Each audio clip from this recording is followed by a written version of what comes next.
Boa noite, galera. Como é que vocês estão?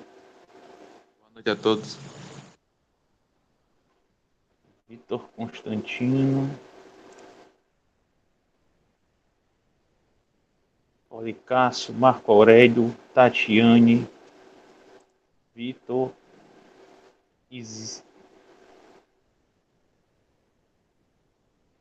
Rapaz, como é que eu falo o teu nome? Isna... Isis Nájua. Isis Nájila, é isso? Nájua. Isis Nájua, pronto. Só Perfeito. Isis mesmo. Pronto, também pode ser também, mas acho que consigo. Isis Nájua. Isis. Tudo bom, Isis? Tudo bom, Maria Clara? Tudo bom, Policácio? Tudo bom a todos? Já temos várias pessoas aqui. Eu sou professor de química de vocês. Algum de vocês gosta de química? Vocês estão fazendo farmácia, vocês têm que gostar pelo menos 10%.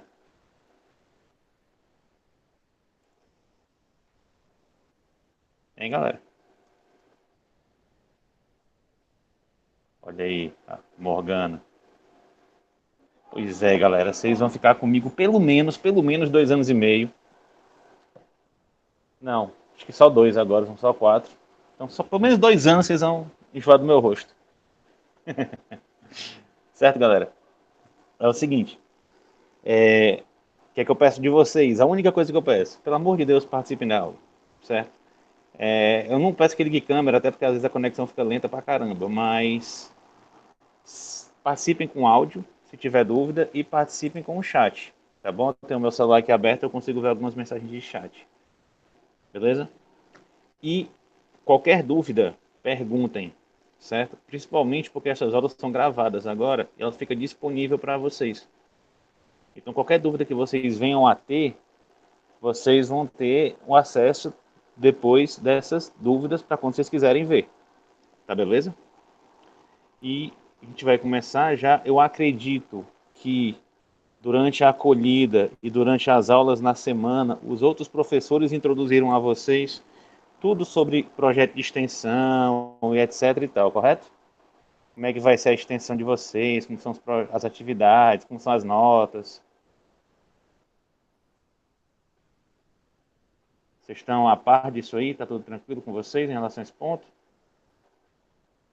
Sim, perfeito. Então, eu vou começar com a aula, tá bom? Que a gente vai ver hoje toda a parte de teoria atômica e qualquer coisa a gente vai conversando. Um pedido que eu queria fazer para vocês logo. Criem um grupo de WhatsApp e me adicionem nesse grupo, que vocês vão me ter acesso sempre que vocês precisarem. Certo? Meu telefone é esse, ó. 9336. Então, criem um grupo e me adicionem. Tá bom? De Química Geral. Aí lá eu troco mensagem com vocês, adianto aula para vocês e tiro dúvidas à vontade, tá bom? Não tenho um rigor técnico em não ter grupo com os alunos, não.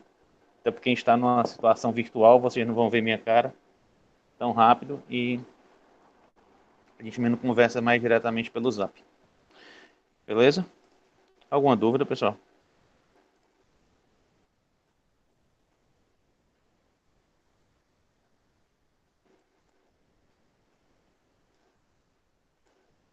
Show. Deixa eu apresentar para vocês aqui, galera, o nosso parceiro de aula, que é o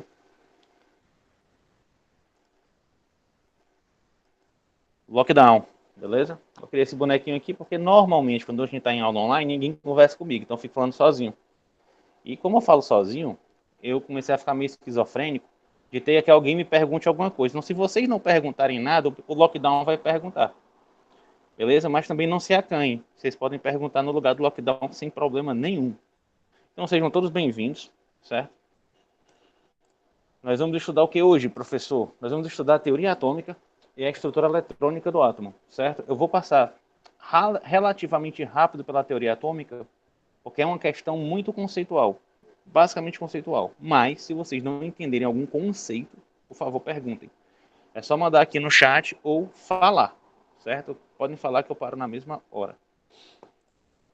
Então, pessoal, aquelas teorias atômicas de Dalton e tal, essas mesmo. Caso você não saiba, a primeira teoria atômica, galerinha, começou lá na Grécia, com Demócrito, certo? Mais ou menos 460 anos antes de Cristo nascer. Beleza? O que é que Demócrito tinha de teoria atômica? É a questão da divisão. Se você pegar um palitinho de picolé, você vai quebrando. Quanto mais você quebra ele, vai chegar um ponto ali que você não consegue mais quebrá-lo. Demócrito pensou nisso com pedras. Você ia quebrando a pedra até o ponto que ela não se divide mais.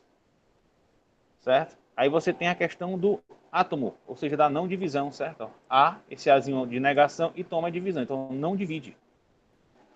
Basicamente é o seguinte, ó. Você tinha uma pedra, tá bom? Aqui é um quadrado, mas que seja. Você divide em 4. Você também consegue dividi-lo em 8. Você consegue dividi-lo em 16 quadrados. Você consegue dividi-lo em 64 quadrados. Mas vai chegar um ponto nessa divisão sucessiva que você não vai mais enxergar, certo? E é o que ele chama de átomo.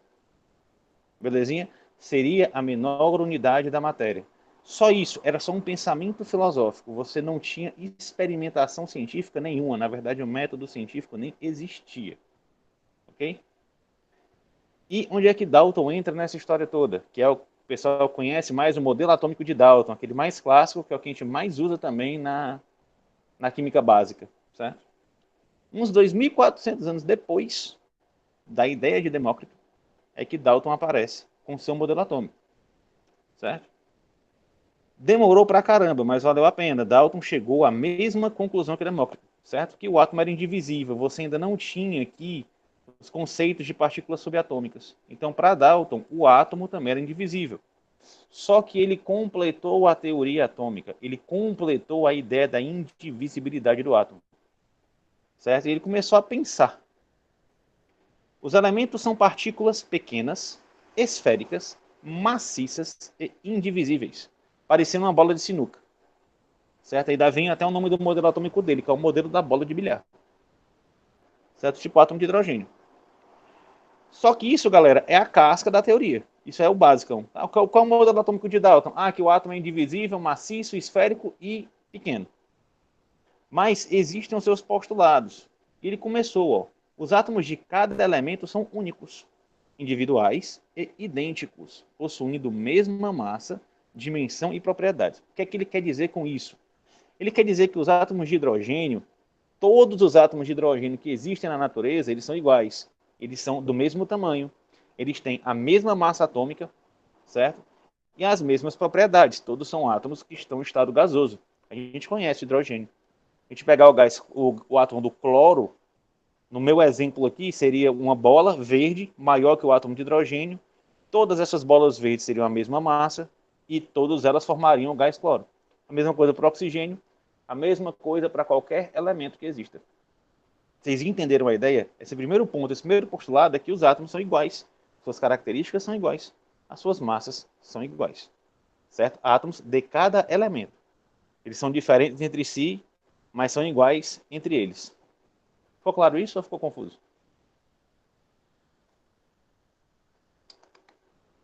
Beleza, me dê um feedback aí. Se eu estou falando muito rápido ou se eu estou falando muito devagar, tá bom? Outro postulado de Dalton. Uma reação química ela vai envolver a separação, ou a combinação, ou o rearranjo de átomos. Nunca a sua destruição ou criação. Ou seja, os átomos não vão se quebrar, eles não vão se criar. Eles vão se recombinar. Ou seja, eu tenho um átomo de ácido clorídrico, por exemplo, HCl, a molécula de dois átomos ligados. Essa molécula reagindo com a molécula de NaOH, o que vai acontecer? Uma recombinação dos átomos, formando o NaCl e água. Repare bem, igual como diz o Ciro Gomes. Eu tinha um átomo de hidrogênio aqui, ó, e átomo de hidrogênio aqui, ó. Eles não se destruíram. Tá aqui os dois átomos de hidrogênio.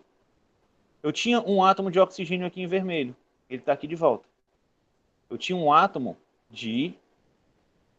Perdão, um átomo de sódio. Eu tinha um átomo de cloro aqui, que está aqui agora. Eu tinha um átomo de oxigênio aqui, ele está aqui agora. Percebam que Dalton falava que os átomos não se destruíam e nem se criavam. Eles simplesmente se recombinavam. Tá bom? Terceiro postulado de Dalton. Os compostos são combinações de átomos de diferentes elementos em proporções de números inteiros, que é a famosa lei de Proust, certo? Ou seja, a molécula de água ela vai ser formada por 2 átomos de hidrogênio e um átomo de oxigênio. Se, por acaso, eu dobro os átomos de hidrogênio, eu preciso do dobro de átomos de oxigênio para formar 2 moléculas de água. Beleza, pessoal? Proporções definidas. 4 para 2 para 2. A mesma coisa que eu dizer 2 para 1 para 1. Ou seja, se eu quiser 3 moléculas de água, eu vou precisar de 3 átomos de oxigênio e 6 átomos de hidrogênio. Tranquilo na cabeça de vocês esse conceito? Todas as reações químicas acontecem dessa forma. É aquele famoso coeficiente estequiométrico que está nos balanceamentos. Você faz balanceamento e reação, você não tem que botar aquele bendito coeficiente estequiométrico. O coeficiente estequiométrico te dá a proporção entre os átomos, entre os elementos que estão fazendo aquela reação. Vocês estão comigo ou estou só? Quarto postulado. Não entendi. Pronto. Vamos lá, Morgana. Seguinte. A lei de Proust, esse postulado de Dalton aqui, ó, certo? Ele vai te dar a proporcionalidade da reação. Como assim, professor? Pense comigo. Se eu fosse escrever isso aqui do jeito que vocês estão acostumados, ó. 2H2 mais O2 formando H2O. Assim? Não, ao contrário. Peraí. Né? Ctrl E. Não. Não, é assim mesmo. 2 e 2. Não, peraí. Isso. 2. Estou confuso. Volta. 2H2. Agora vai dar certo. Mais O2. Formando 2 águas. Isso aqui não é o que vocês estão acostumados a ver? 2 para 1 para 2. Ó, 2 para 1 para 2. Se eu quiser fazer 4 moléculas de água, o que é que eu vou ter que fazer, Morgana? 4 para 2 para 4. Você concorda comigo? Sim ou não? Ó. Tranquilo? Se eu quiser fazer 8 moléculas de água, vou precisar de 4 aqui e 8 aqui. Você percebeu que existe uma proporção entre os elementos? Sim ou não? Pronto. Isso aqui que eu estou falando. Os compostos são combinações de átomos diferentes, de diferentes elementos, em proporções de números inteiros. Certo? Em proporções de números inteiros.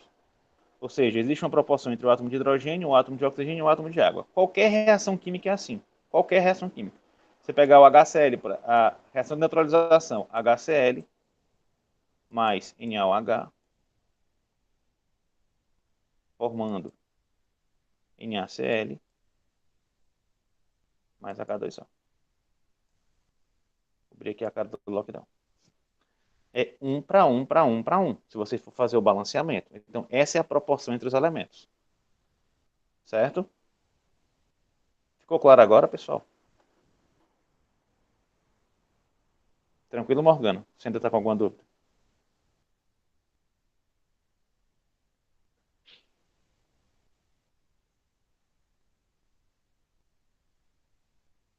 Está confuso.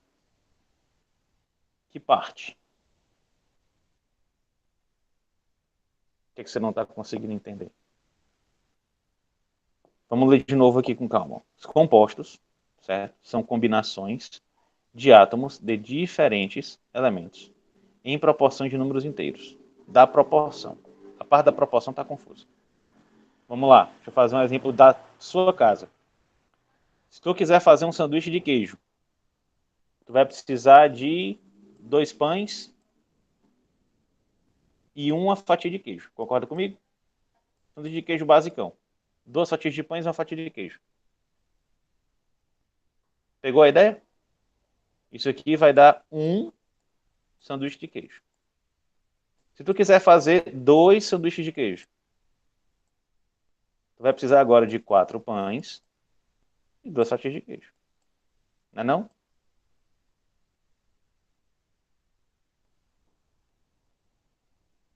Pronto. Então, se tu quer fazer 2 moléculas de água, tu vai precisar de 2 moléculas de oxigênio e 4 moléculas de hidrogênio. Se você quiser fazer 8 moléculas de água, você vai precisar de 8 moléculas de oxigênio e 16 moléculas de hidrogênio. Entendeu agora? Existe uma proporção aqui, ó. Isso quer dizer o quê? Isso quer dizer que se eu venho aqui, ó, com 2 moléculas, beleza, 2 moléculas de hidrogênio mais uma molécula de oxigênio, perdão, 4 moléculas de hidrogênio e somente uma molécula de oxigênio, isso aqui só vai dar uma molécula de água. E vai sobrar 2 hidrogênios. Certo? Por que, professor? Por causa da proporção. É 4 para 2 para 2. Mas eu só não tenho um desse aqui. Então só vai dar para fazer um desse aqui e vai sobrar 2 desse. Beleza? Vocês precisam se preocupar com isso profundamente? Não. Quero que vocês entendam que existe uma proporção entre os elementos. Show?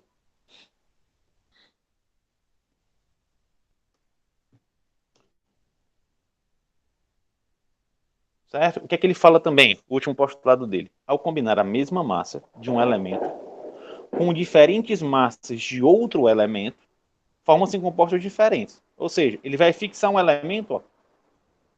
Vou fixar a massa do nitrogênio. Vou formar um N2O. Vou variar, ó, fixei a massa do nitrogênio. Vou dobrar a massa do oxigênio. Mudou o elemento. Fixei a massa, quadrupliquei a massa, mudou o composto final. NO2, N2O2, N2O4. Isso quer dizer o quê? Que depende da quantidade de átomos que estejam presentes, os produtos combinados serão diferentes. Beleza? Essa é a lei de Dalton. O que eu quero que vocês captem desses primeiros 5 slides? Os postulados, o que está em vermelho. Depois vocês vão ter acesso a essa aula. Prestem atenção e tentem se lembrar do que cada postulado diz. Que é isso aqui que eu cobro nas minhas provas, nessa parte da teoria. Certo? Se eu cobrar isso aqui, nem necessariamente eu cobro. Normalmente eu falo mais dos modelos. Tá bom? Mas é isso aqui que vocês têm que ter atenção em provas de concurso, em provas do que seja. Se for cobrar teoria atômica, ele pode pedir os postulados de Dalton. Você tem que ter uma ideia do que são esses 4 postulados. Show? Ficou tranquilo aqui?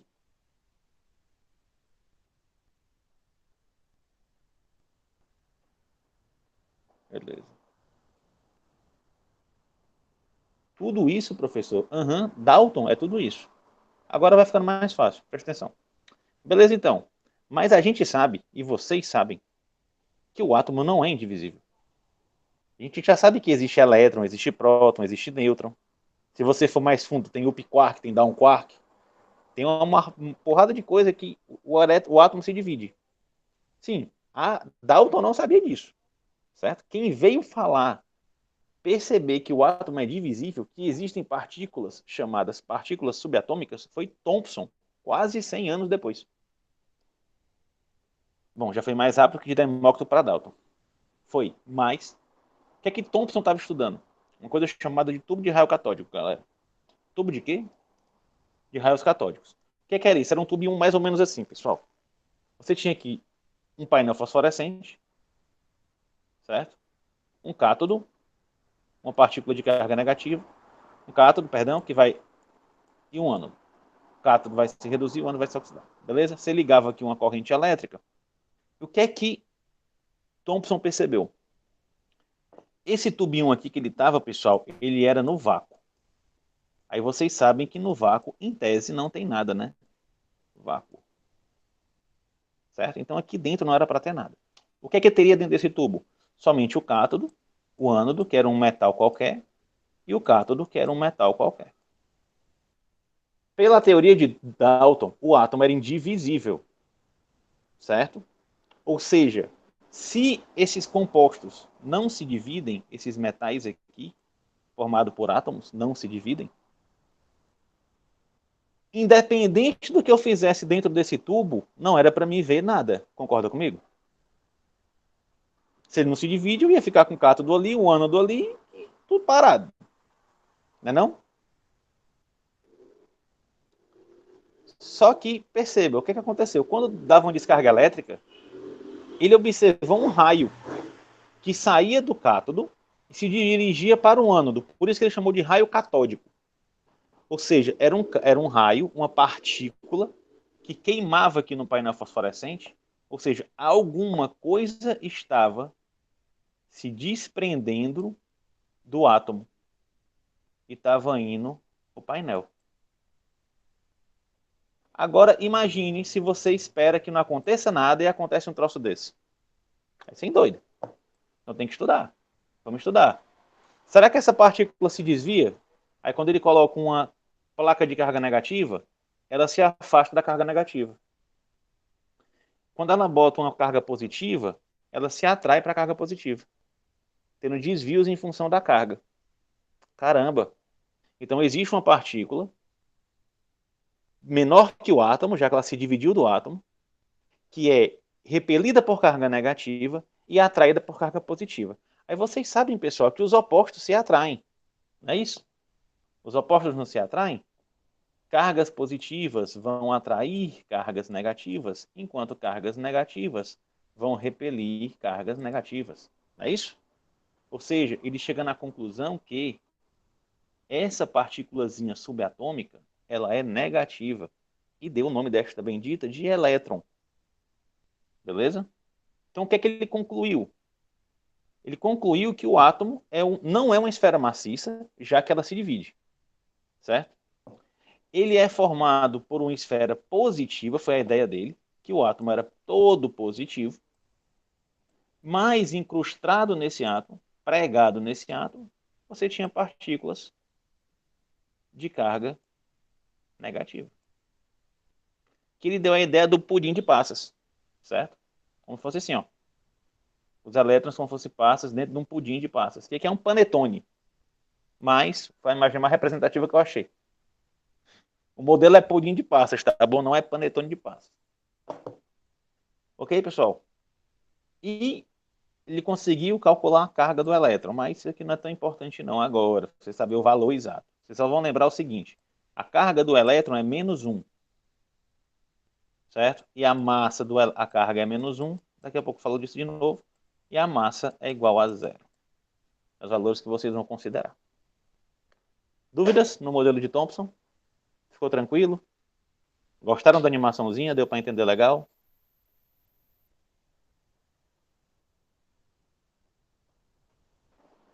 Hein?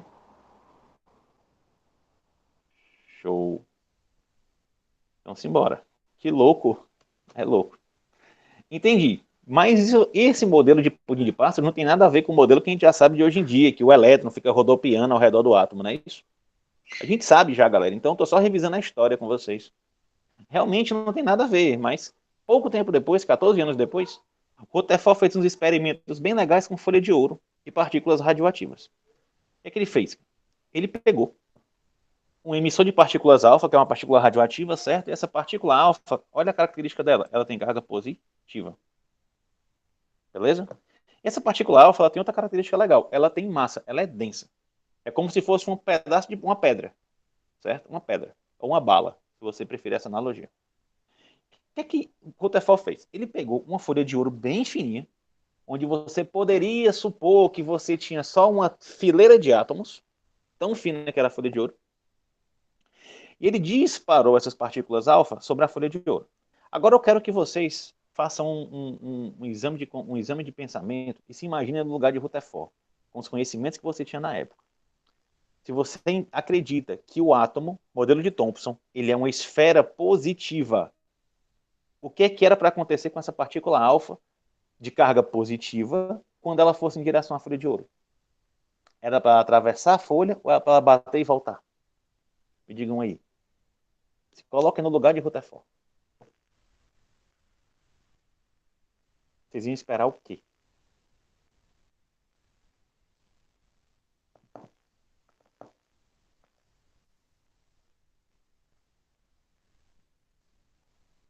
Que ela participa, povo.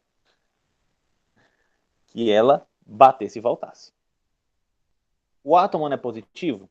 A partícula não é positiva? A ideia, se é positivo e é denso, e essa bicha é positiva, ela bate e volta. Mas, isso, Marília, bate e volta. Mas, o que acontece? Começou a atravessar as partículas. E algumas desviavam. E algumas pouquinhas eram repelidas. Putz grila. Pessoal, isso aqui, trazendo para hoje em dia, se tu pegar uma Glock e der um tiro numa caixa, a ideia é que ela atravesse a caixa. A bala, ou melhor, você dá um tiro numa folha de papel e essa bala vai e volta em ti. Você não esperava que isso acontecesse. Ele realmente não esperava. Aí ele tem que explicar por que diabo foi que isso aconteceu. Qual é a explicação? Deixa eu dar um zoom aqui, como foi a ideia dele. Tá aí, os átomos da folha de ouro. O que aconteceu foi o seguinte. As partículas passavam direto porque os átomos tinham grandes espaços vazios. Ok? E eles possuíam núcleos muito pequenos, que esses eram positivos, que repeliam, desviando algumas partículas. E quando você tinha um confronto, um encontro direto, você tinha a repulsão de pouquíssimas partículas alfa. Perceberam aí, pessoal? Então você tem um átomo vazio com um núcleo positivo e pequeno, que é a ideia do modelo de Rutherford. Ok? A partir desse experimento, foi que deu a ideia do átomo ser uma esfera grande, positiva, descartada. Então, como é que fica a definição? Ó? Modelo de Rutherford. O átomo é formado por um núcleo pequeno, denso e positivo. Pequenininho, denso e positivo. Por que pequenininho? Porque quase tudo passa por ele.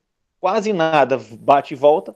E outra parte é desviada. A partícula positiva passa perto, positivo com positivo se repele, desvia. Beleza? A ideia dos elétrons, eles estão orbitando ao redor do núcleo positivo. Certo? Existe um grande vazio eletrônico, certo? Que é a distância entre o núcleo e o elétron. Ok? E esse núcleo é infinitamente pequeno quando comparado com o tamanho do átomo total. É como se eu botasse uma bolinha de gude no meio de um estádio de futebol. A bolinha de gude é o núcleo, as arquibancadas do estádio de futebol são a eletrosfera, onde os elétrons estão orbitando. Como é que chama este modelo tão bonito? Modelo planetário. Aí agora pense no povo inteligente, né? Para pensar isso aí tudinho naquela época. Tranquilo aqui com o modelo de Rutherford, pessoal?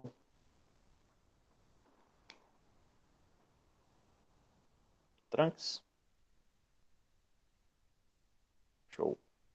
Como eu disse, galera, aqui é só conceito. Então vamos conceituar. O que é que forma os núcleos são os prótons, né? O Lockdown está perguntando. Se não perguntaram, o Lockdown perguntou. Sim. Só que o Rutherford não sabia nem que diabo era um próton. Sabia nem que existia. Então quem foi que descobriu que era um próton? Um cara chamado Ernest Goldstein, ou E. Goldstein. Ele estudou os raios catódicos, aquele mesmo lá de Thomson, certo? Ele descobriu outro raio, um chamado de raio anódico. Qual é o lance? É simples. O raio catódico não sai do cátodo para o ânodo. Goldstein percebeu que existia um raio que passava do ânodo para o cátodo. Galera, se existe um raio que sai do cara negativo, ele tem carga negativa. Se existe uma partícula que sai do cara positivo, ele vai ter carga positiva. A essa carga positiva aqui foi chamada de próton. Então eu já tenho agora duas partículas subatômicas. Os elétrons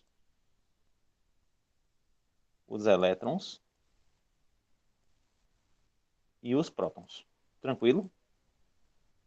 Já conhecem, elétron negativo, próton positivo. Foi daqui que começou o pessoal a descobrir esses caras. E estava quase tudo perfeito. Você tinha um núcleo pequeno, positivo e denso, e os elétrons negativos ao redor desse núcleo. Para um átomo de hidrogênio, galera, isso é uma maravilha. Presta atenção comigo aqui, ó. Foca. certo? O átomo de hidrogênio tinha um elétron e um próton, certo? E a massa do átomo era 1. Por quê? Porque, pessoal, vocês vão ver que o elétron ele tem a massa considerada 0. E o próton tem a massa considerada 1. Então, se eu tenho um próton mais um elétron, eu tenho o quê? 1 mais 0 de massa. Isso aqui vai dar quanto, galera? 1. Concordam comigo? Ó, o átomo de hidrogênio tinha um próton e um elétron. Qual é a massa dele? 1. Todo mundo conseguiu entender isso aqui? Agora, galera, eu pergunto para vocês. O átomo de hélio, ele tem 2 prótons. Se ele tem 2 prótons, ele precisa ter 2 elétrons. Qual é a massa que vocês acham que o próton vai ter, que o hélio vai ter? Hein? Se a massa do próton é 1 e a massa do elétron é 0, quanto é que vai dar 2 prótons mais 0 de elétron? 2. Exatamente, Maria Clara. Só que é 4. A massa do hélio é 4. Explica, Maria Clara, por que a massa do hélio é 4, Maria Clara? Como é que o homem explica isso aqui, naquele tempo lá? Tem que inventar outra partícula. Existe alguma coisa ali que faz essa massa aumentar. Que entenda, eles faziam os experimentos e descobriam a massa. Só que era para ser 2, mas está dando 4. Então tem um troço aí no meio que não está batendo, certo? E o problema veio da onde? No hélio. E aí? Aí, cara, esse cara chamado Chadwick fez uns experimentos parecidos com o de Rutherford, certo? Com folha de berílio, não vou repetir aqui o ensaio, mas é aquele mesmo de jogar a partícula alfa, só que ele mudou a folha. Ele descobriu uma partícula chamada nêutron, certo? Uma partícula neutra, sem carga, chamada nêutron. Aí você tem agora as partículas subatômicas clássicas, que é o próton, de massa 1 e carga mais 1, positivo, o nêutron, de massa 1 e carga 0, e o elétron, de massa 0 e carga menos 1. Beleza? Aí esse é o modelo atômico mais próximo do atual, que o pessoal mais conhece, certo? Onde você tem um núcleo formado por prótons mais nêutrons e os elétrons ao redor, certo? E os elétrons ao redor desse núcleo. Beleza? Então, quem é que define a massa do átomo? O núcleo, que é próton e nêutron. Beleza? Quem é que vai participar das reações? A gente vai ver isso depois. Os elétrons. Show de bola? Tranks? Dúvidas?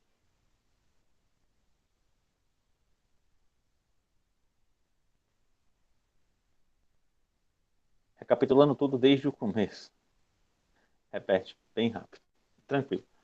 Nesse slide aqui, né?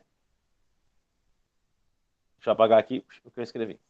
Pessoal, o que é que vocês têm que saber aqui desse modelo, depois de Chadwick, que é o modelo de Rutherford com a inclusão dos nêutrons. A gente tem 3 partículas subatômicas principais. Certo? 3 partículas. Eu vou, daqui para o final do mês, eu recebo minha lousinha, viu, pessoal? Vai melhorar isso aqui. Partículas. Ei, ei, ei. Eu escrevo com o mouse. 3 partículas. Os prótons, os nêutrons e os elétrons. Show? A massa do próton é 1 e a carga do próton é mais 1. Ele não é carga positiva? Aqui, ó, amarelinho, ó, mais carga positiva. E a massa dele é 1. E o nêutron? A massa dele é 1. Mesmo peso do próton. Mas ele não tem carga, ele tem carga 0. O elétron tem massa 0. O elétron é muito menorzinho que ele, se ele não tem peso, é desconsiderável o peso dele. E a carga dele é igual a menos 1. Ou seja, ele tem uma carga negativa. Próton, carga positiva. Elétron, carga negativa. Show de bola? Quem é que define a massa de um átomo? O seu núcleo. Esse cara aqui vai mandar na massa do átomo. Certo? Então, a massa do átomo está no seu núcleo. Beleza? Tranquilo? E o elétron fica circulando ao redor desse núcleo.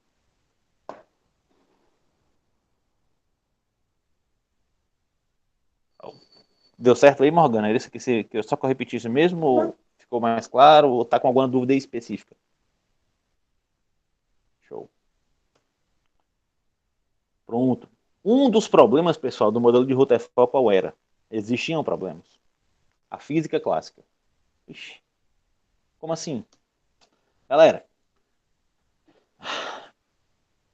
naquela hora, peraí. Maria Clara. Deixa eu voltar que eu não peguei o chat. Não, não, não, não. Não entendi por que deu 4 naquela hora. Por que deu 4? Ah, tá. Volta aqui. Vamos fazer assim, ó. O átomo de hélio, ele vai ter o quê? 2 prótons, 2 nêutrons,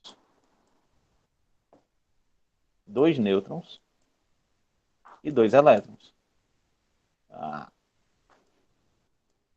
entendeu agora? Aí, ó. Nossa, tá falhando. Qual é a massa do próton? Mais 1. E vai dar, no total, 2. Qual é a massa do nêutron? Perdão. A massa do nêutron? 1 também. E vai dar, no total, 2. A massa do elétron é 0. E vai dar, no total, 0. Quanto é que vai dar a massa no final das contas?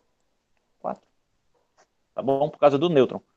Como ele não conseguia explicar a questão do hélio, o Chadwick, testando as coisas, descobriu um nêutron, tá bom? É isso aí.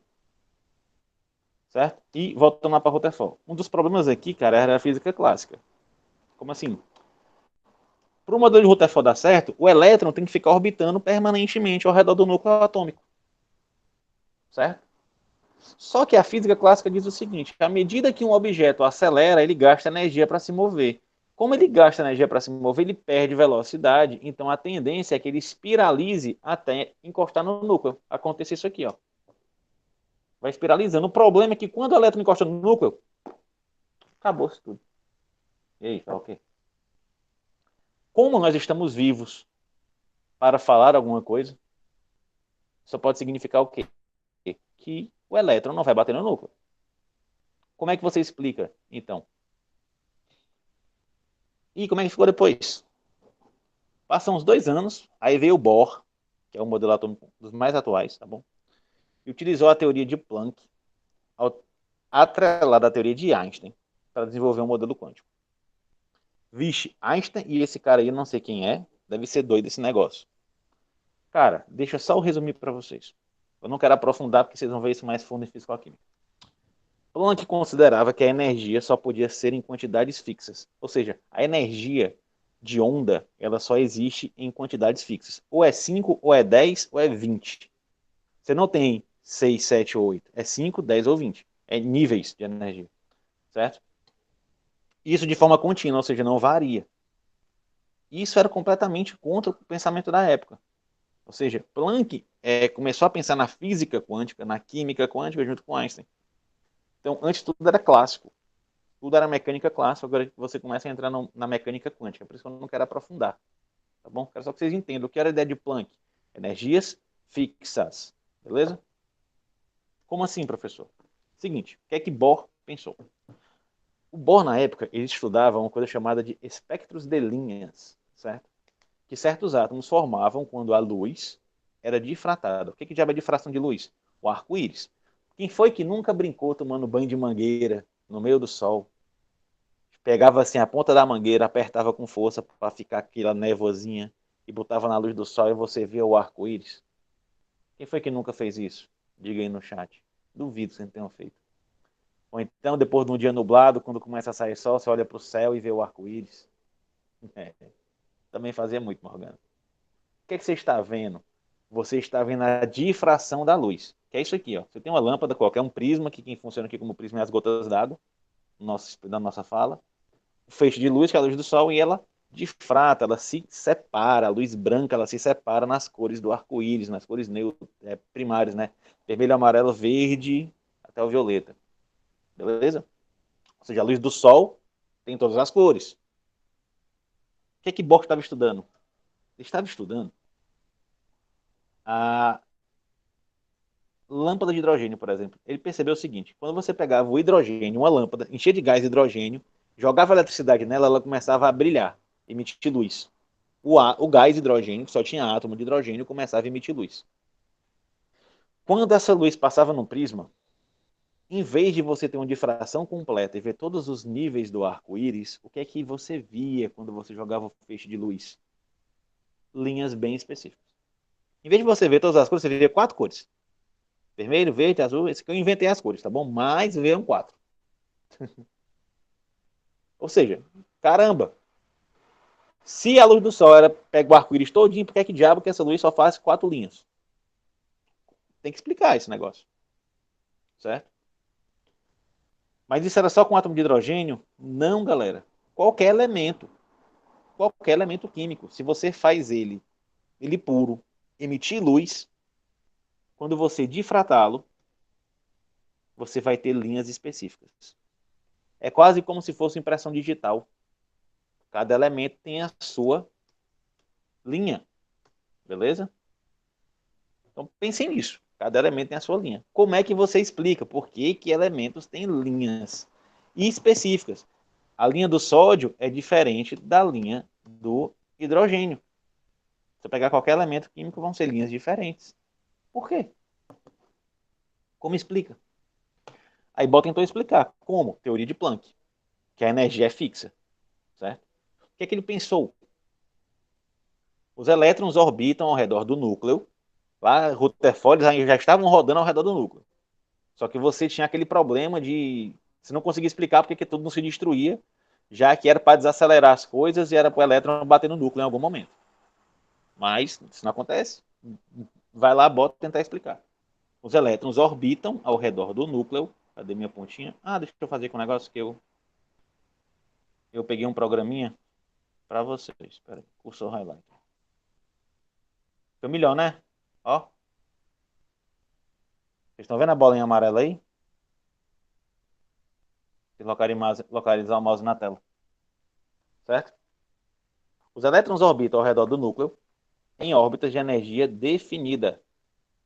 Certo? Órbitas de energia definida. Quando recebe energia, são elevadas orbitais superiores, sendo que essa energia é emitida quando o elétron volta ao seu estado fundamental. Eu duvido que vocês tenham entendido o que eu acabei de ler. Certo? Por isso que eu vou explicar com mais calma. Estou dizendo o seguinte: o elétron ele só vai existir nessas órbitas aqui, pessoal. Certo? Ele só vai existir nessas órbitas aqui. Ou nessa aqui. Vocês nunca vão ver um elétron aqui no meio do caminho. Por quê? Porque ele tem que funcionar em órbitas de energia definida, que é a teoria de Planck, que a energia ela é quantizada, certo? E que, para que o elétron saia, deixa eu mudar aqui a cor, para que o elétron saia dessa órbita aqui e venha para essa órbita aqui, ele precisa absorver uma quantidade suficiente de energia. Essa quantidade de energia, quando o elétron volta para o seu estado fundamental, ela é emitida na forma de luz, que é o que eu estou mostrando aqui. Isso eu chamo de fóton. Ficou claro? Vamos para as minhas animações. Explica melhor, professor. Seguinte, pegar aqui a lâmpada de hidrogênio como exemplo, tá bom?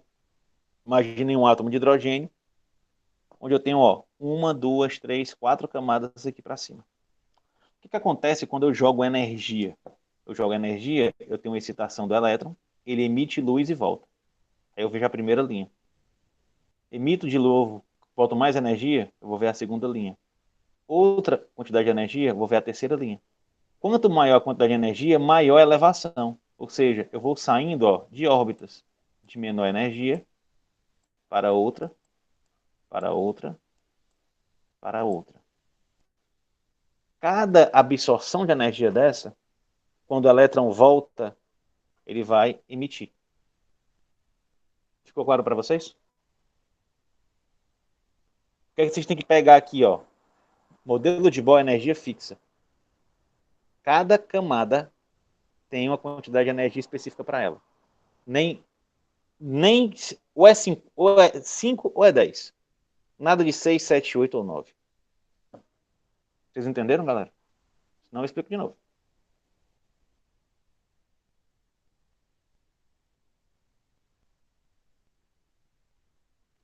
Em...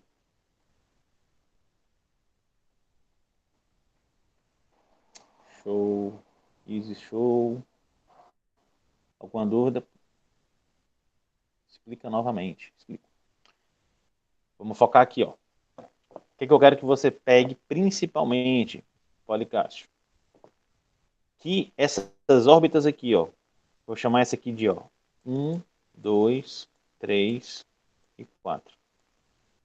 Isso aqui são locais onde o elétron pode estar, certo? Ou o elétron está aqui, nessa básica, que eu vou chamar de 0, ou o elétron está na órbita 0, ou ele está na órbita 1, ou ele está na 2, ou ele está na 3, ou ele está na 4. Ele está em uma dessas órbitas. Ele não existe no meio das órbitas. Você pode pensar assim, ó, se você quiser usar a sua imaginação. Isso aqui é um precipício, é uma linha e o branco é um abismo. Se o elétron ficar fora da linha, ele morre. No máximo que ele pode fazer é pular para outra linha. Ele pode pular para outra linha. Mas se ele ficar no meio do caminho, ele vai cair e vai morrer. Certo? Beleza? Ou seja, vocês entenderam esse ponto? O elétron ele pode existir em órbitas de energia fixa, que é a teoria de Planck. Beleza? O que acontece? Para o elétron vir daqui para cá, ó, ele precisa de energia. Concorda comigo? Ele tem que dar um pulo para ir daqui para lá. Aí ele vai. Só que quando ele voltar, porque se tu pular, tu não vai ficar flutuando. Tu pula e depois volta pro chão. Tu gasta energia para subir e depois tu cai. Em tese, você acumula energia potencial e libera energia. Então você começa a ter elevação, emissão, volta. Absorve energia para subir, libera energia para descer. Absorve energia para subir, libera energia para descer. E o interessante é que para cada descida, ele limite energia e normalmente essa energia está no campo do visível. Você consegue perceber na forma de uma cor. Eu não vou aprofundar nesse ponto. Vocês vão ver isso em física-química com bastante calma. Espectro eletromagnético. Quero que você entenda que o elétron vai existir em órbitas de energia fixa e que ele precisa absorver energia para ir para uma órbita superior e quando ele voltar para o seu estado fundamental, ele vai emitir essa energia que ele absorveu. Ok?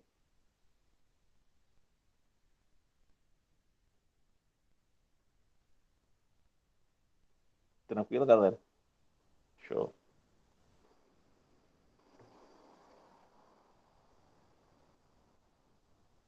Menino, que viagem é essa? Pois é, e olha que eu nem comecei a falar para vocês de estrutura eletrônica. Conteúdo de teoria atômica, pessoal. Falar de teoria, de modelo atômico foi até aqui. Alguma dúvida? Dalton, bola de bilhar, esfera maciça, indivisível, certo?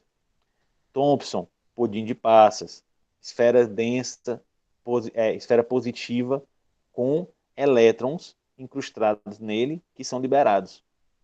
Modelo de Rutherford, núcleo pequeno, denso e positivo com os elétrons que ficam orbitando ao seu redor. Aí vem o modelo de Bohr, que é o modelo quântico. Os elétrons orbitam ao redor do núcleo em raias de energia ou camadas de energia fixa. Beleza? Posso seguir para a parte de estrutura eletrônica? A gente vai começar a entender como é que os elétrons ficam dentro do átomo.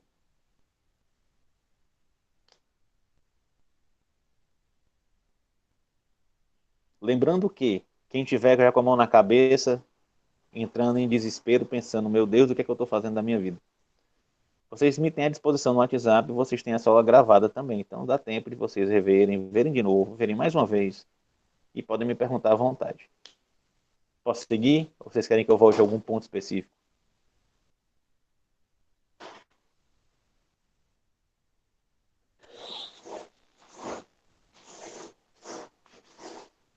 Pode seguir. Show. Um respondeu, que bom que a aula fica gravada. Fica. Fica. Se preocupe não. Esse negócio de estrutura eletrônica é mais viagem que isso aí?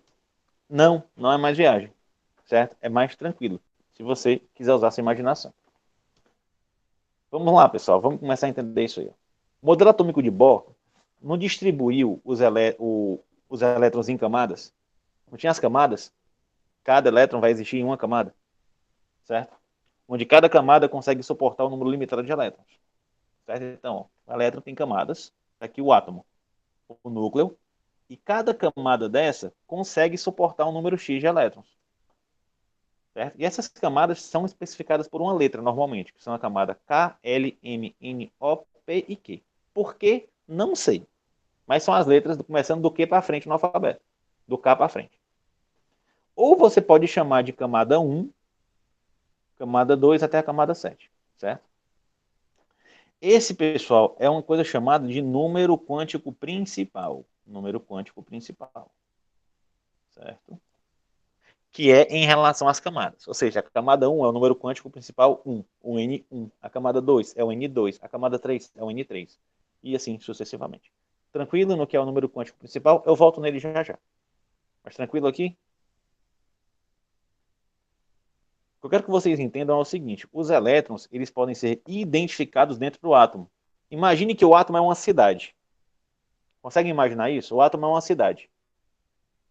Eu quero saber onde é que está o elétron A. Eu preciso identificar o número quântico daquele elétron. O número quântico principal, o número quântico secundário, o número quântico magnético e o número quântico de spin. São 4. Eu vou falar deles já já, um por um. Sabendo esses 4 números quânticos, eu sei o endereço do elétron. Eu sei onde é que o elétron mora, eu sei qual é o CEP dele, eu consigo botar no Google Maps e chegar no elétron. Certo? Número quântico. Pessoal, vamos lá. Número quântico são 4. Certo? Como eu estava falando, número quântico principal indica o nível de energia ou camada que o elétron ocupa. Isso está tranquilo para vocês? Eu vou perguntar de um por um, se está tranquilo o entendimento. O número quântico principal é a camada.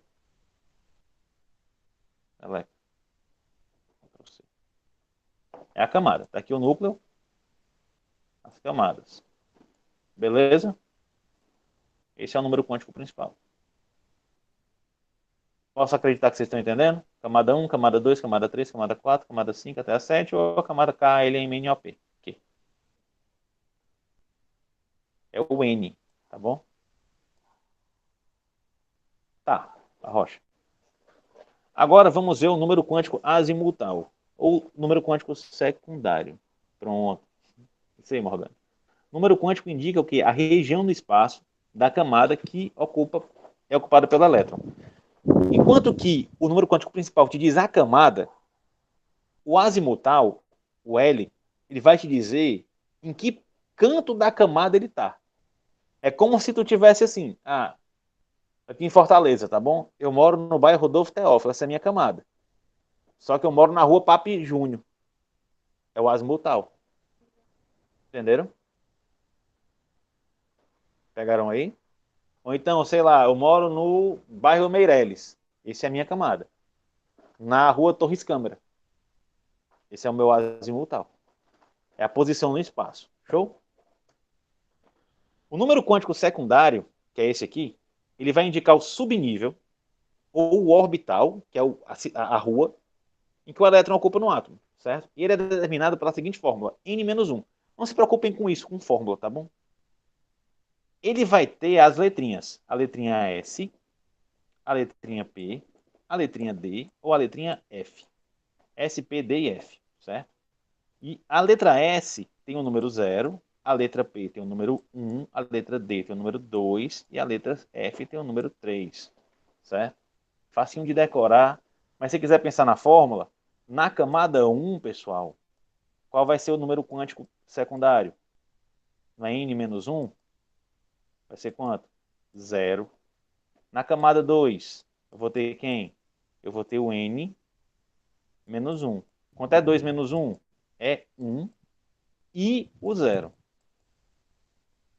Certo? Na camada 3, eu vou ter o N menos 1, que vai ser o 2, o 1 e o 0. Então pensa, na camada 1, eu não estou pegando isso como se fosse um bairro de uma cidade, teria só uma rua, a rua 0. A camada 2 teria a rua 1 e a rua 0. E a camada 3, a rua 2, a rua 1 e a rua 0. E a 4, professor? Adivinha, galera? A 3, a 2, o 1 e o 0. E a 5? Não vou continuar porque é a mesma coisa. Dúvidas? Você só precisa se preocupar até o F, até o 3. S é 0, P é 1, D é 2, F é 3. Beleza? Ou seja, se eu digo que eu estou na camada 1, 0, eu estou dizendo que eu estou na primeira camada, no orbital S. Não vai existir 1, 1, certo? Não vai existir isso aqui, ó, 1, 1. Por quê? Porque na camada 1 não existe o 1. Vai existir quem? 2, 1. Ou 2, 0. Vocês estão entendendo a ideia do endereço? Ó? Sim ou não? Como é que tá aí na cabecinha de vocês? Se fosse na 3, tu teria 3, 0, 3, 1, 3, 2. Beleza, pessoal? Hein?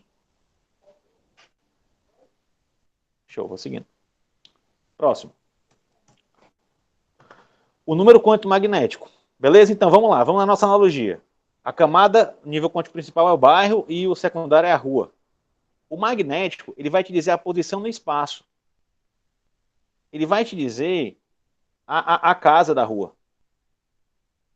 A casa da rua. Certo? Tu mora no Meireles, na Torre Câmara, no apartamento tal, do bloco tal, no... Beleza? Vai dizer a casa. Vai localizar mais ainda. Certo? E ele vai depender do número quântico secundário. Certo? Só que aqui, galera, vamos lá. O S seria uma casa muito pequena, que só tem um quarto. Certo? Só tem uma orientação no espaço possível. Certo? O S só tem uma casinha. É um kitnet de um quarto. Beleza? Que pobre. Ou seja, o elétron só cabe nesse quarto, só pode ficar nesse quarto. O P, pessoal, ele tem 3 quartos. É uma casa de 3 quartos. Certo? Ele tem ali uma cozinha, uma sala e um quarto para ti. Tá bom? Então o elétron pode estar nessas 3 posições. Na cozinha, na sala ou no quarto. O D, ele já é uma casa boa. Certo? Ele já vai ter 5 cômodos. Cozinha, sala e 3 quartos. E uma garagem. Você tem uma casa de 5 cômodos, você tem um carro também. Tá bom? E por fim você tem o F. Lembra aquelas letrinhas? S, P, D e F? Que é o 0, o 1, o 2 e o 3. Você tem no F 7 possibilidades. É uma mansão já aqui. Certo? Tem casa, sala, cozinha, academia. Diaba 4. Deu para entender a analogia, galera? Primeiro vai te dizer a rua, número quântico principal. Depois ele te localiza no bairro, localiza na rua, localiza na casa e o tanto de cômodos que tem na casa. Tranquilo? Então, aqui, por exemplo, você pode dizer o seguinte, ó. Você tem o 2, papai está trabalhando. 2, 1, menos 1. Só está no aula agora, meu amor, depois eu lhe falo. 2, 1 e menos 1. Aqui, ó. 2, camada 2, no quarto, menos 1. Aqui, ó. Não, esse aqui no caso seria, deixa eu fazer direitinho. 4, 3, menos 1. Camada 4, no subnível F, que é o 3, no quarto, menos 1. Deu para entender? Como é que eu estou localizando aqui?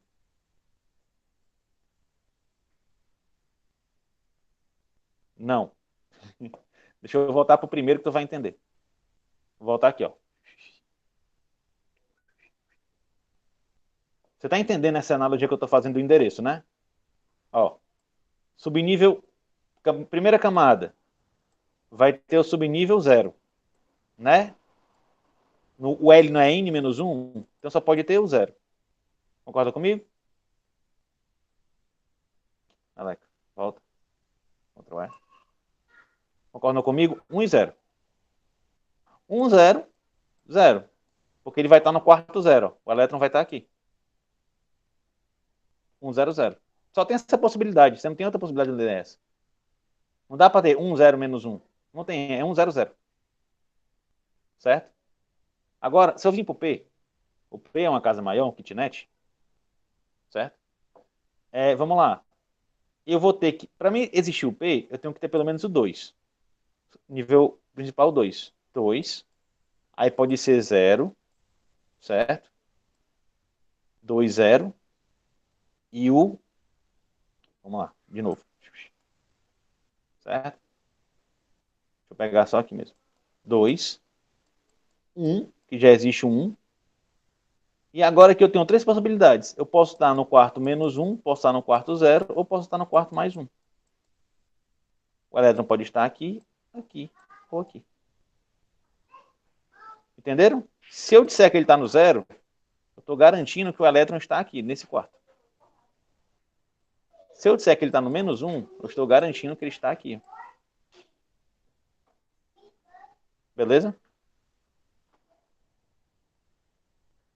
Se eu vier para o 5, para o D, o D ó, é o 2. Então, o 2, não entendi. O que você não está entendendo ainda, Morgan? É um endereço, ó. Camada 2, N, principal. 2, aí vem o, desculpa, 3, camada 3, subnível 2, certo? E aqui eu tenho as possibilidades, menos 2, menos 1, 0, mais 1 e mais 2. Esse aqui é o L, ó, segundo, e agora eu venho para o ML, que é o que eu estou falando. Aqui, ó, ML. Que pode ser qualquer um desses aqui.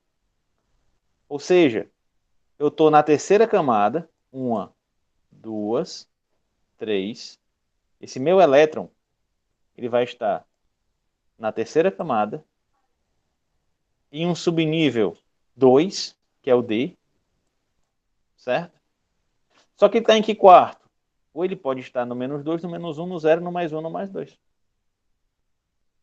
Beleza?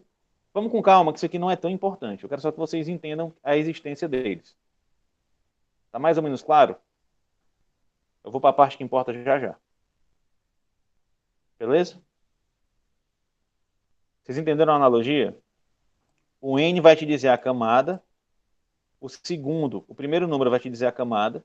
O segundo vai te dizer o orbital, se é S, P, D ou F. O terceiro número vai te dizer a orientação, certo? Se está no quarto menos 3, menos 2, menos 1, 0, mais 1, mais 2 ou mais 3. E o quarto número vai te dizer se tu está em pé ou se tu está deitado, que é o spin, certo? Que é a rotação do átomo, do elétron. Ele pode ser para cima ou ele pode ser para baixo. Aí vocês vão lembrar que a gente representava no colégio assim, ó. Casinha. Como é que faz os elétrons, né? Assim, ó. Um para cima e um para baixo. Um para cima e um para baixo. Um para cima e um para baixo. Esse para cima é o spin mais meio. Esse para baixo é o spin menos meio. Beleza, pessoal? Então eu tenho os quatro números quânticos, ó. N, L, ML e MS. São os quatro números quânticos. Certo? E com esses quatro números quânticos, se você quiser, e eu não vejo motivo para você fazer isso na sua vida, você consegue localizar o elétron no átomo. Certo? Eu posso dizer, eu quero saber o elétron que está no subnível, no nível 3, na terceira camada, no L2, no ML-1, e ele está apontado para cima, mais meio. Eu localizo o elétron. Deu para entender isso? Você consegue entender isso como um endereço, um código de barra, uma localização espacial do elétron, como fosse o CEP dele? Beleza? Marco Aurélio agora entendeu. Show. É como se fosse a localização. Eu encontro o elétron no átomo sabendo os quatro números quânticos. Vocês vão usar isso? Não, não vão usar isso. Mas eu preciso que vocês entendam isso. Para quê? Para a gente partir para cá agora. Distribuição eletrônica. Oh, meu Deus. É muito importante, galera, vocês saberem como é que os átomos estão, os elétrons estão distribuídos dentro do átomo. Vocês conhecerem quantos elétrons tem em cada camada, vocês saberem a distribuição, porque isso vai afetar as propriedades químicas e vai ter uma influência gigantesca quando vocês forem entender propriedades periódicas. Ou seja, tudo que eu falei até agora foi para chegar aqui. Certo? Então essa parte aqui é importante. Muito importante. É muito importante você conhecer a maneira que os elétrons estão distribuídos no átomo. Principalmente na última camada, que é chamada de camada de valência, pois grande parte das reações químicas acontecem na camada de valência. Quando vocês forem estudar ligação química, ligação iônica, ligação covalente, ligação metálica, quando vocês forem estudar esses tipos de ligação química, vocês precisam entender o conceito de camada de valência. Certo? Senão vocês vão dar um nó na sua cabeça. E a base está aqui. Ok? Então, vamos elaborar, galera. É assim que eu represento ó, o elétron no átomo. Certo? Tá vendo aí? Ó, NL é menos. Certo? Na distribuição eletrônica. Quem é esse N? É o número quântico principal, é a camada. 1, 2, 3, 4, 5, 6, 7. Quem é esse L? É o número quântico secundário, que é a letrinha S, P, D ou F. Certo? São as letrinhas. S, P, D ou F. Vocês não vão ver outras letrinhas que não essas. E esse Ezinho aqui é o número de elétrons presentes naquele orbital. Aí lembra lá, ó, 1S2, 2S2, 3S2, é isso que eu estou falando. Aquela distribuição eletrônica lá. Essa notação, pessoal, ela é utilizada na distribuição eletrônica do átomo. Ou seja, como os elétrons estão distribuídos entre as camadas e os orbitais daquele átomo. Dou um exemplo para vocês. O sódio, ele tem 11 prótons. Vamos entender isso. Esse número aqui é o número de prótons. Número de P. Próton é o quê? Carga positiva. Mas, se eu estou falando de uma matéria neutra, ou seja, não tem carga sobrando, nem positiva nem negativa, necessariamente o mesmo número de prótons vai ser o mesmo número de elétrons. Vocês conseguem entender isso? O número de prótons, se a matéria for neutra, ela vai ser igual ao número de elétrons.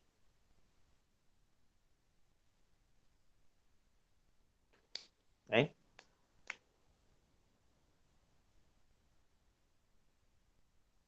Show. Beleza? Então, se eu tenho aqui 11 prótons, então eu vou ter 11 elétrons. Eu sei que eu vou ter 11 elétrons. Como é que esses elétrons são distribuídos no átomo? Como é que eles são distribuídos aqui, ó, na camada?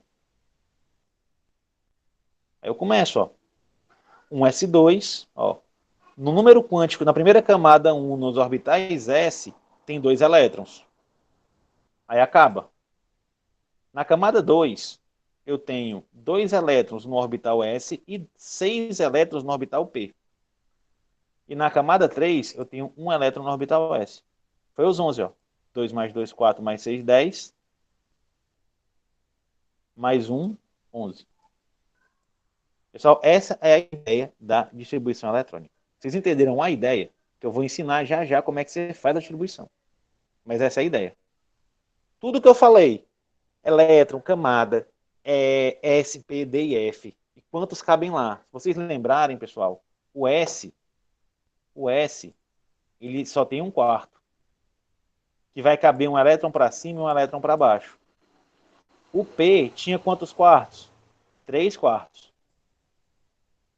Se cada quarto cabe 2 pessoas morando, ele vai caber 6, não é não? Aí o D, eu mostrei para vocês, tinha quantos quartos no D? No D tinha 5. No D tinha 5 quartos. Vai caber 10 pessoas, 10 elétrons. E no F, eu tinha 7 quartos, era uma mansão. 7 quartos. E vai caber 14 elétrons. Lembram disso? É por isso, ó. É por isso que aqui só cabe, ó, 2, 2, 6. E se eu for indo, eu vou ver D10 e F14. É os quartinhos onde os elétrons estão. Show? certo? O átomo de sódio possui 11 prótons, ou seja, 11 elétrons. Aqui é o que eu acabei de explicar, só que está escrito para vocês terem na aula lá escrito. Tá bom? Homem, como é que eu faço um troço desse? Cara, é mais fácil do que parece. Vocês vão utilizar o diagrama de Linus-Pauling. Vocês já ouviram falar do diagrama de Linus-Pauling? Se vocês não tiveram um pesadelo com o diagrama de Linus-Pauling quando estavam no colégio, vocês não estudaram química. Certo? No colégio a gente tem pesadelo com o diagrama de Linus-Pauling. Ou o triângulo de Linus-Pauling. Certo? Que é isso aqui, ó. Vocês lembram dele? Me fez muita raiva. Pois agora você vai olhar assim para o diagrama de Linus-Pauling e você vai dizer, olha que coisa maravilhosa. Porque, galera, é simples. Primeiro, se você quiser montar do zero, é só você fazer, ó, de 1 a 7, de 2 a 7, de 3 a 7, de 4 a 7. Certo? Não precisa continuar não, viu? Para no F. Não tem G, não tem H, para no F. Certo? De 1 a 7, aí 2 a 7, não. Vamos lembrar dos quartinhos? Olha, toda a preparação que eu fiz, eu aprendi a escrever nas provas, exatamente. Toda a preparação que eu fiz de falar de número quântico foi para isso aqui. O que é esse número primeiro aqui, ó, do diagrama de Pauling? É o N. Eu não posso ter as camadas do átomo de 1 a 7? K, L, M, N, O, P, Q. Né? Então tá aqui, ó, de 1 a 7 camadas. Vocês lembram que eu falei que o N igual a 1? O N igual a 1 só tinha o orbital S. Tá aqui, ó. Você não tem outro 1. Só tem um e só tem um S. Vocês lembram que eu falei que o N igual a 2 tinha um orbital S mais o orbital P? Lembra que eu falei isso para vocês? Tá aqui, ó, S e P. E o 3? O N igual a 3 tem um orbital S, tem um orbital P e tem um orbital D. Olha aí, Morgana. Tô dizendo, rapaz. Olha o 4, ó. Lembra que eu falei que o N igual a 4? Tem o S, tem o P, tem o D e tem o F. Professor, então o N igual a 5. Tem o S, tem o P, tem o D, tem o F e tem o G. Em tese sim, mas não existe esse G porque não existe átomos, elementos químicos.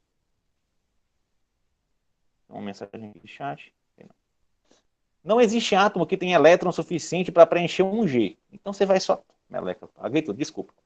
Mas você vai só até o F. Entenderam?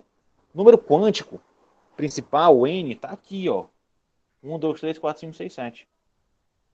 O S, o E, o secundário, ó, do N, o L, o ML, certo? E o MS. Beleza? O N está aqui, o outro está aqui. E agora, esse ML aqui vai ter uma importância. Porque ele vai dizer quantos elétrons eu consigo ter naquela camada. Ó, se eu só tenho orbital S, eu só vou conseguir colocar 2 elétrons. Sempre. Porque o orbital S eu mostrei para vocês, só tem um quartinho. Se eu tenho um orbital P, eu consigo colocar no orbital P 6 elétrons. Porque o orbital P tem 3 quartos. Cada quarto cabe 2. O orbital D cabe 10, porque tem 5 quartos.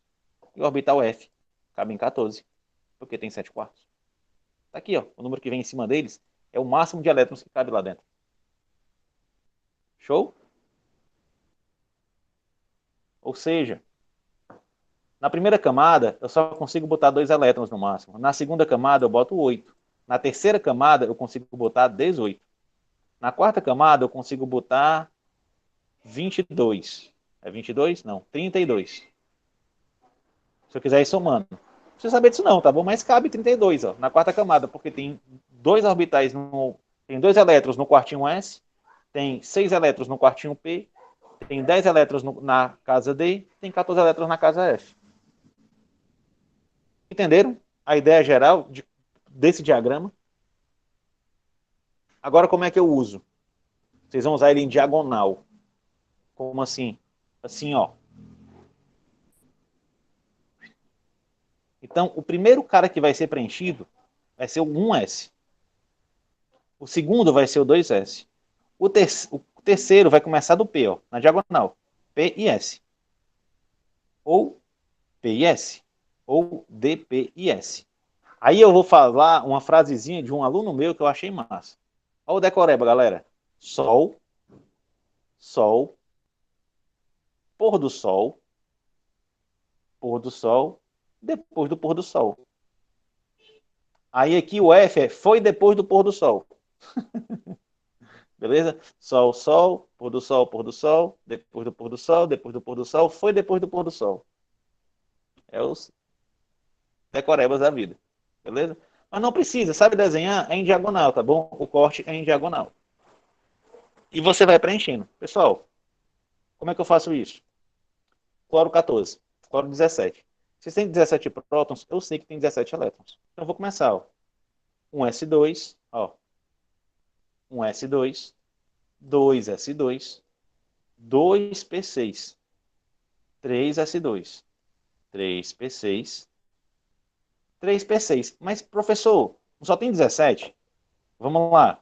Eu tenho um quartinho com 2 elétrons. Eu tenho um quartinho mais 3 quartinhos. Eu tenho um quartinho mais 3 quartinhos. Eu pergunto, aqui não cabe 6? Vocês entendem que aqui cabe 6? Mas eu só tenho 5. Ou seja, eu só coloco 5. Eu não preencho tudo. Eu vou contando os elétrons. Aqui tem 10. 10 com 2, 12. Com 5, 17. Fechou? Deixa incompleto. Tranquilo, pessoal? Vou pegar outro exemplo. Ó. Ferro 26. Ó. Um S, 2S, 2P, 3S, 3P, 4S, 3D, 10. Só que não tem 10 para botar. Ó. São 26. 2 com 2 com 6, 10. 2 com 6, 8. Queria ter aprendido assim no ensino médio. Obrigado. Com 2 dá 20. Bota 6, 26. Acabou-se. Deu 26. Beleza? Presta atenção no seguinte. Eu não estou mudando cores aqui. Quero que vocês entendam assim, ó. Primeira camada, segunda camada, terceira camada.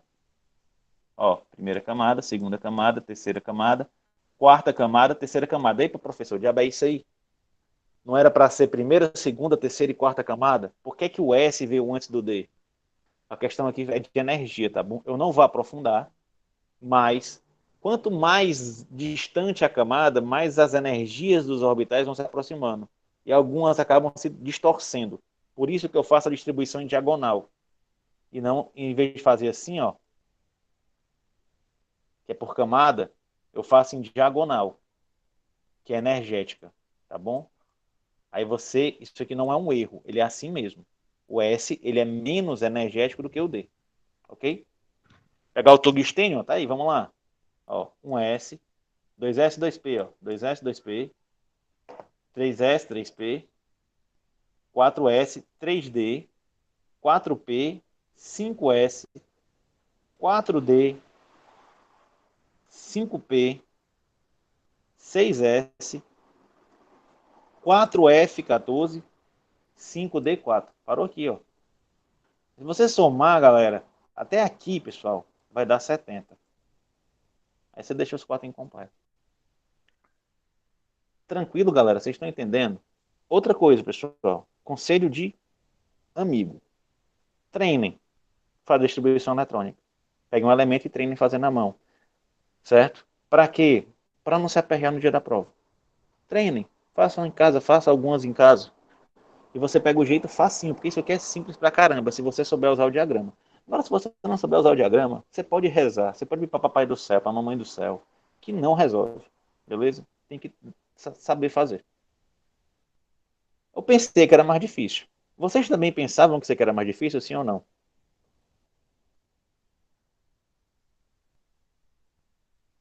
Pois é, galera. Não é tão difícil quanto parece. Pois nem é.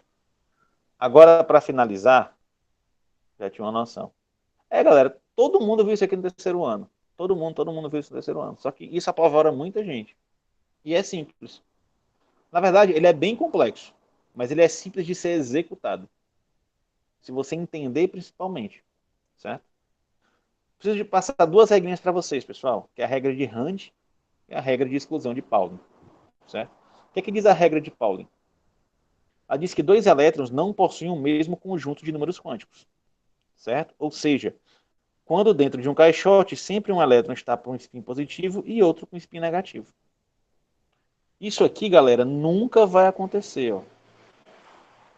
O que isso aqui está dizendo para vocês nos números quânticos? Está dizendo isso aqui, ó. Ele está no nível 2, no orbital S, que é o zero, com no zero também, né, que não tem quartinho, e 1, e mais meio. Mais meio. E o de baixo? O outro elétron? 2, 0, 0, mais meio. Galera, eu pergunto para vocês. Duas pessoas ocupam o mesmo lugar no espaço? Isso é uma regra da matéria. Dois objetos não ocupam o mesmo lugar no espaço? Da mesma forma, os elétrons não ocupam o mesmo lugar no espaço. Então, se eles têm os mesmos números quânticos, em tese, eles seriam a mesma coisa. Por isso que eu não posso colocar os dois juntos. Se um está para cima, correto é o quê? O outro estar para baixo. Claro para vocês? Princípio da exclusão de Pauling. Você nunca tem elétrons idênticos, com os mesmos números quânticos. Na prática, você nunca tem os elétrons no mesmo caixote, no mesmo quartinho, apontados para a mesma direção. Show?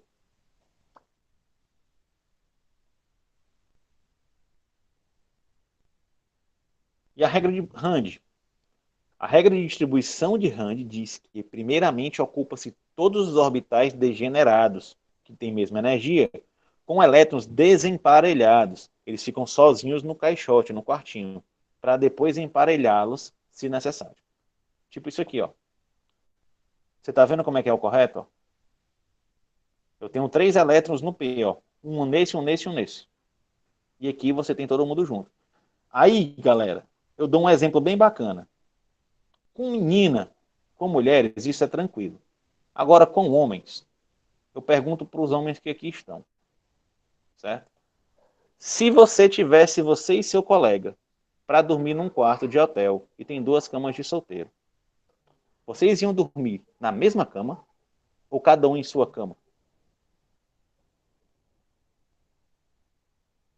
Para menino, eu sei que isso é mais tranquilo. Agora, para homem, isso é bem difícil. E me respondam aí. Cada um em sua cama. Os elétrons são a mesma coisa. Cada um no seu canto.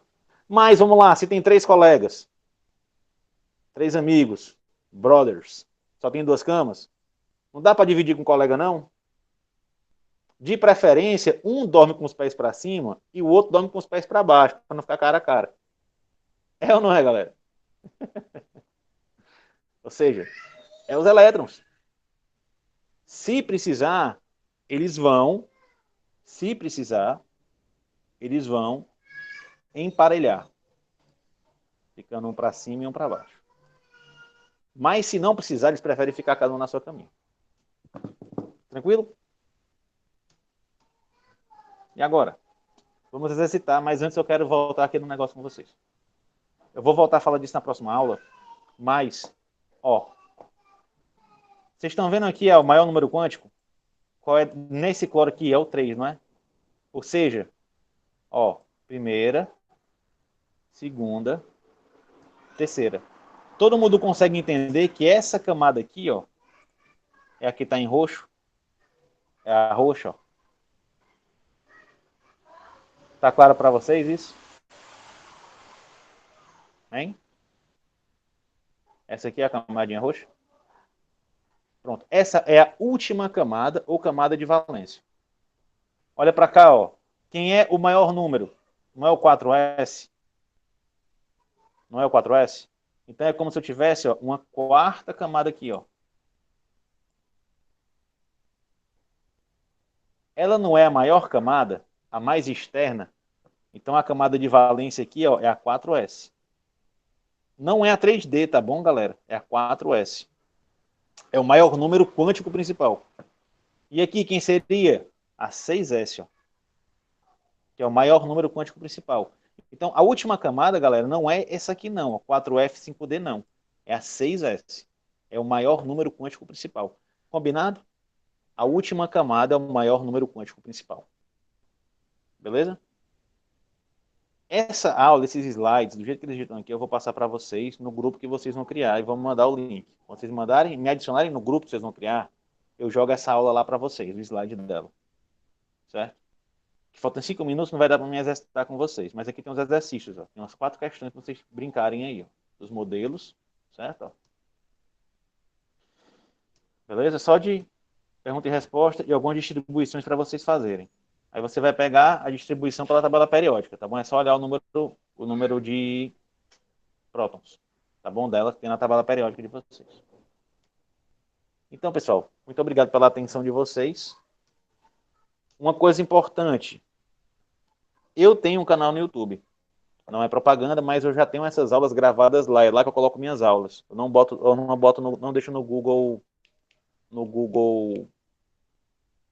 Drive, porque eu tenho que ficar autorizando vocês a entrarem.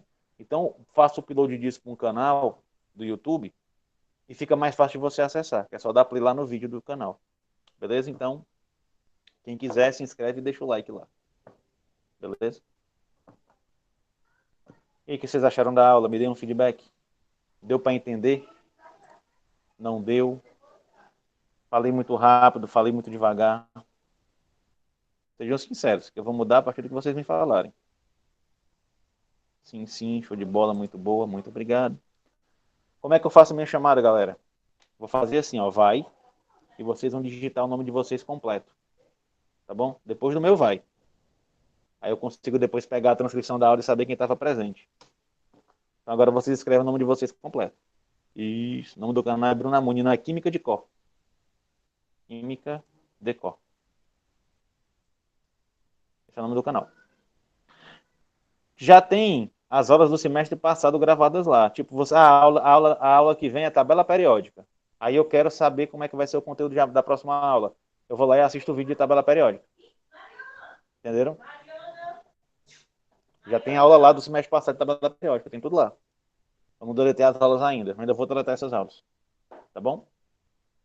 Vocês têm como adiantar o conteúdo, se vocês quiserem.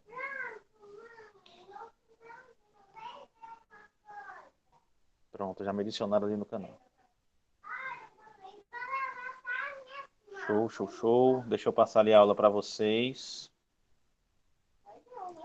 Química. Deixa todo mundo entrar, que só tá eu. Eu e alguém. Quando adicionar todo mundo, eu passo o slide para vocês, porque senão vocês não vão ter como pegar. Deixa eu fazer o seguinte, me colocaram como administrador, me colocaram? Não, não sou administrador, mas eu tenho como adicionar, descrição, não. Ah, já tá quase todo mundo. Pronto. Coloquei o link no grupo, pronto. Beleza, perfeito. Valeu, Isis. Então é isso, galera. Muito obrigado pela presença de vocês. Até segunda-feira que vem tem aula. E é isso aí. Qualquer dúvida, perguntem no grupo. Eu vou jogar aula lá já já. Vocês têm meu contato aí. Se tiver com dúvida, pergunta. E show de bola. Valeu, um abraço. Boa noite a todos.